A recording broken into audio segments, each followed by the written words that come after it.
It was raining. Not just soft, gentle rain, but the kind that feels like the sky is crying. A man lay crumpled in a filthy alley, half-conscious, soaked, and shivering. His head pounded. Blood trickled from his hairline. His fingers clutched at something that wasn't there. His suit was torn, dirty, and smelled of gasoline.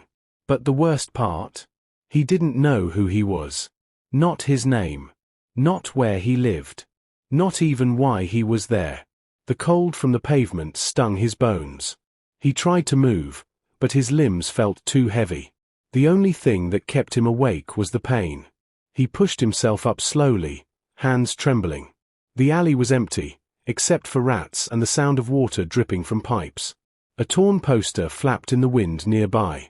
The lights from the city barely reached the alley, but he could hear voices. Music. Laughter. People were living their lives. But he felt like a ghost. "Where am I?" he mumbled to no one. His voice didn't sound like his. It was weak, cracked. He looked down and saw the ring on his finger, thick gold, with a symbol engraved on it. He didn't recognize it. A sudden flash hit his mind. Fire. Screaming. A woman crying. A bridge. Then nothing. His head snapped back, and he groaned, gripping the side of a dumpster to stay steady. He stumbled out of the alley, into the busy street. The bright lights made his vision blur. Cars honked. People rushed past. Some glanced at him but looked away quickly. A few laughed. He looked like a drunk. Someone threw a coin at him. He didn't know what to do. So he sat on the cold pavement and held his head. That night, he slept under a bench near a small shopping center. His dreams were violent and confusing. Faces he didn't know. A car chase. Water. A voice whispering, "You have to run, Zane." Zane. Was that his name? He woke with a start. A stray dog sniffed around him before walking off. His stomach growled. He hadn't eaten in who knows how long. He searched trash bins for food and found half a sandwich someone had thrown away. He forced it down, gagging. Day after day, he wandered. People began to recognize his face, but only as a beggar. A madman. No one looked twice. His beard grew in patches. His eyes lost their light. But inside, something fought to survive. A tiny piece of him believed, "This isn't who I am. I was someone. Important." But the memories were locked. Until the day she saw him. Hadassah was tired. Her job at the pharmacy downtown drained her daily. Long hours, rude customers, and an endless list of bills back home. She was only 26, but she carried the weight of the world. Her father had passed 2 years ago. Her mother was ill. Her younger brother needed school fees. But she kept pushing. That evening, she missed her usual bus. Rain was starting again, and she rushed toward the terminal. That's when she saw him. At first, she walked past. He was just another street man, dirty and curled up under the bus shed. But something pulled her attention back. He looked broken. Not just outside. Inside too. And his eyes. Empty, but deep. Like they once held the world.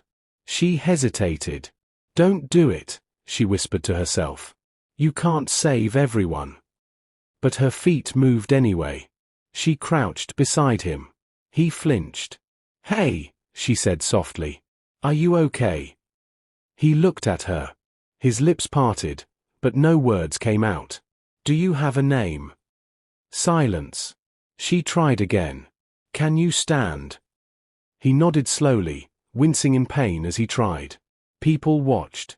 Some rolled their eyes. Others laughed.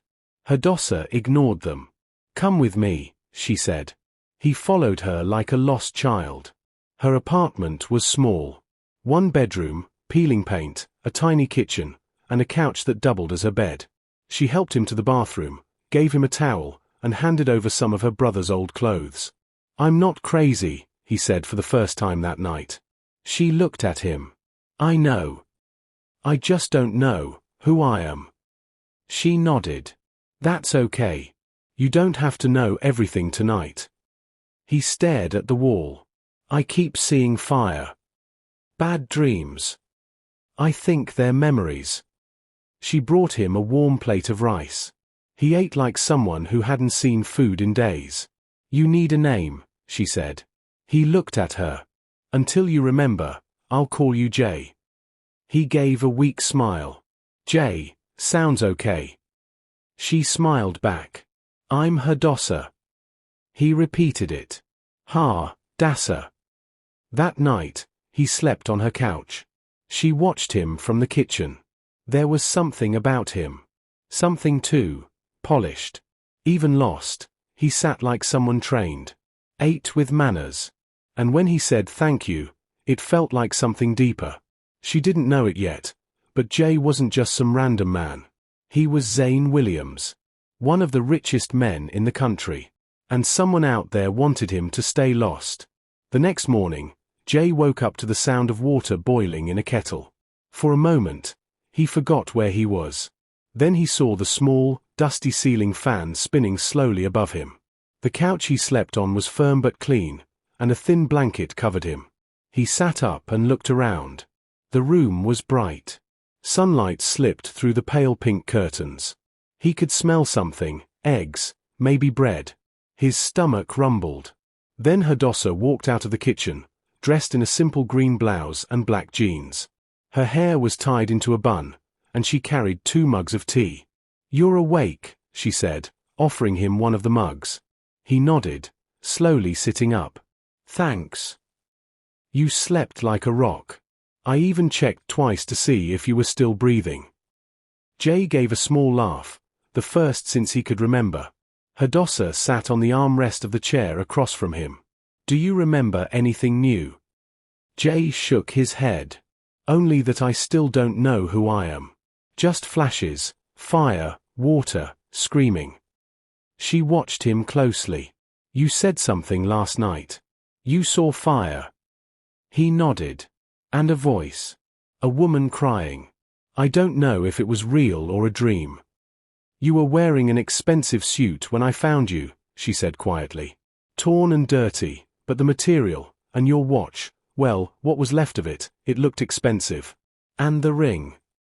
Jay looked at the ring again. I don't even know what this symbol means. Hadassah took the ring from him and turned it gently. There's an engraving inside. Jay leaned forward. What does it say? She squinted. ZW. His eyes narrowed. Z.W. Could that be my name? Maybe. Zane. Zach. Zed. Zane, he repeated slowly. That sounds close. I'm not sure. Jay still fits, Hadassah said with a smile. Till you know for sure. He gave a slight nod. Hadassah stood. I have to get to work. You can stay here. There's food in the fridge. I wrote down my number in case something happens. Don't open the door for strangers. Jay looked at her. Why are you helping me? Her smile faded a bit.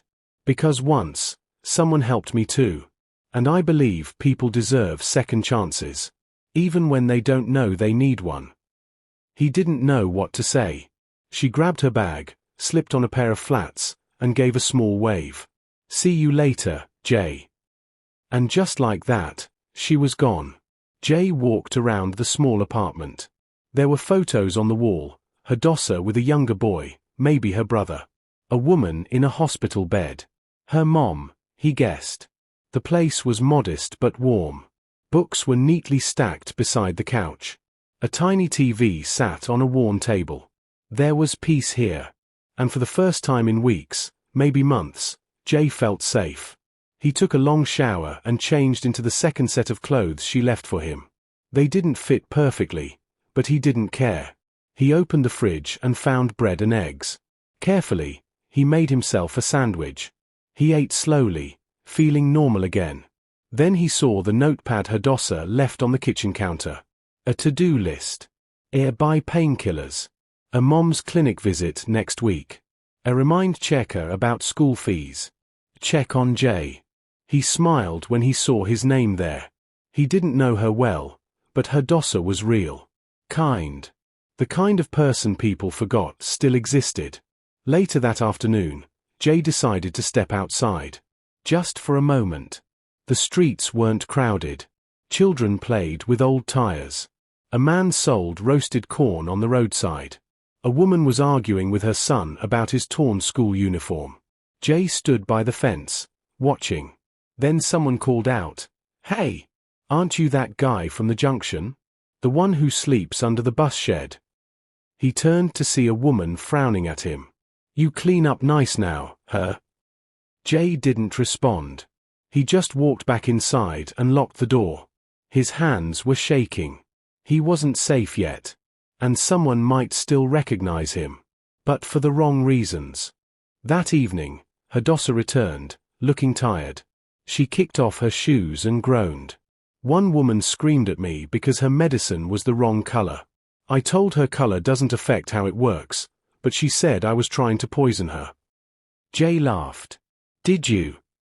She grinned. "Thought about it." They both laughed. He brought her a plate of food he had made. "I hope you like noodles." She blinked. "You cooked?" "Watched a video on your phone. I hope I didn't burn the house." She took a bite and closed her eyes. "You might just be my favorite house guest ever." They sat together and ate in silence. The small TV played in the background. Then she asked, "What do you want to do, Jay?" He paused. "I don't know. I want to work. Earn something. I can't keep living off you." "I have a friend who owns a car wash," she said. "He needs someone to help during weekends. It's not much, but it's something." Jay nodded. "I'll do it." And just like that, Jay, once a billionaire, agreed to start fresh at a car wash. Before bed, Hadassah handed him a pillow and blanket. "Good night, Jay." He looked at her. "Good night, Hadassah." As she turned off the light, he whispered to himself, "One day, I'll remember everything. And I'll make this right." But deep inside, he already knew, he didn't just want to repay her. He was falling in love with her. And he had no idea how much that would change everything. The sun peeked through the curtain slits, waking Jay before his alarm. He had barely slept. His mind was noisy, but his surroundings were quiet. That contrast made the silence louder. Hadassah was already up, sipping tea and reading something on her phone. She looked tired. Her eyes had dark circles. Yet, she still wore a gentle expression, like someone used to carrying weight no one saw. "You're up early," she said, not looking up. "Couldn't sleep." She slid a mug of tea across the table toward him. "You'll need your strength. Remember, first day at the car wash." Jay nodded. "Thanks." They sat together quietly, sipping their drinks like they'd done it for years, not days. The way their lives had tangled felt strangely natural. But they were still strangers, trying to make sense of how two broken paths had somehow crossed. By 8 a.m., Jay stood in front of a rundown car wash at the corner of Lawson Street. A man in his 30s with a toothpick in his mouth waved him over. He wore slippers and a faded Arsenal jersey. "You're Jay?" the man asked. "Yes. Hadassah sent me." "I'm Malik. She's like a sister to me. I only agreed to this because she begged." Jay nodded respectfully. "Good. No talking, just work. Water hose is over there. Rags in the bucket. You'll wash, wipe, rinse. That's it." Jay rolled up his sleeves. He worked. Cars came. Some were private, others taxis. Malik barked orders. Jay obeyed. His hands hurt. His back ached. Water splashed his trousers and soaked his shoes. But he didn't complain. By noon, a young woman in a red SUV asked Malik, "Isn't that the guy from the missing person poster?" Jay froze. "What poster?" Malik asked. "Some billionaire went missing months ago, Zayn something. The face looks a lot like him."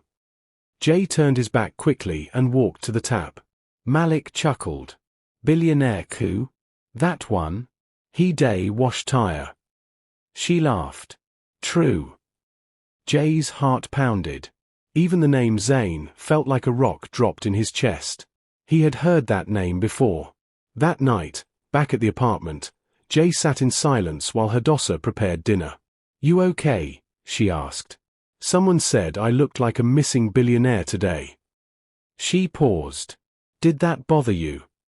"I don't know. But, what if I really am someone important? What if someone's looking for me?" Hadassah set the spoon down slowly. "Then we'll find out. In time. When you're ready." Jay looked at her. "What if they find me first?" Hadassah walked over, sat beside him, and looked him in the eye. "Then you'll deal with it. You're not alone anymore." It was the first time someone had said that to him since he lost everything. He didn't know how much he needed to hear it. Days passed. Jay got used to the car wash. He became friendly with Malik, who noticed he wasn't like most people who came for work. "You talk like a lawyer, Jay," Malik said one day. "I don't know," Jay replied. "Maybe I was one." One day, a customer came in with a broken bumper. She argued loudly with Malik, threatening to call the police. Jay stepped forward, calm and confident, and spoke to her with words that surprised even him.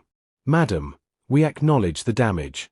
Legally, in a case like this, the business owner is responsible unless proof of prior damage exists. We can negotiate fair compensation, or proceed formally. But the latter is a longer route." The woman blinked, stunned. "Are you a lawyer?" "No," Jay said.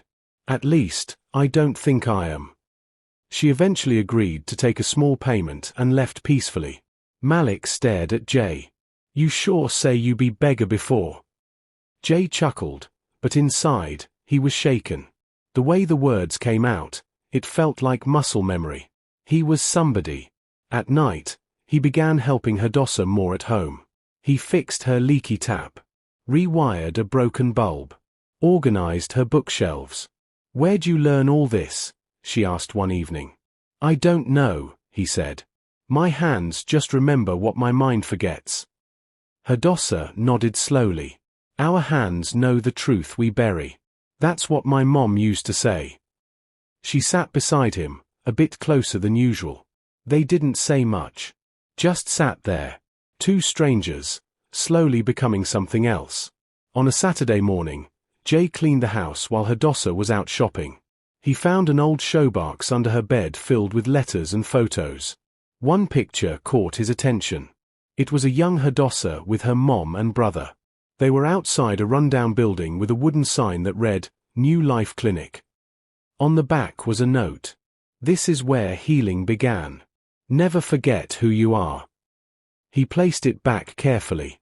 Later that day, he asked her, "What happened to your mom?" Hadassah sighed. "Stroke. She's been on and off the hospital list for 3 years now. She barely remembers me on some days." Jay lowered his gaze. "I'm sorry." She shrugged.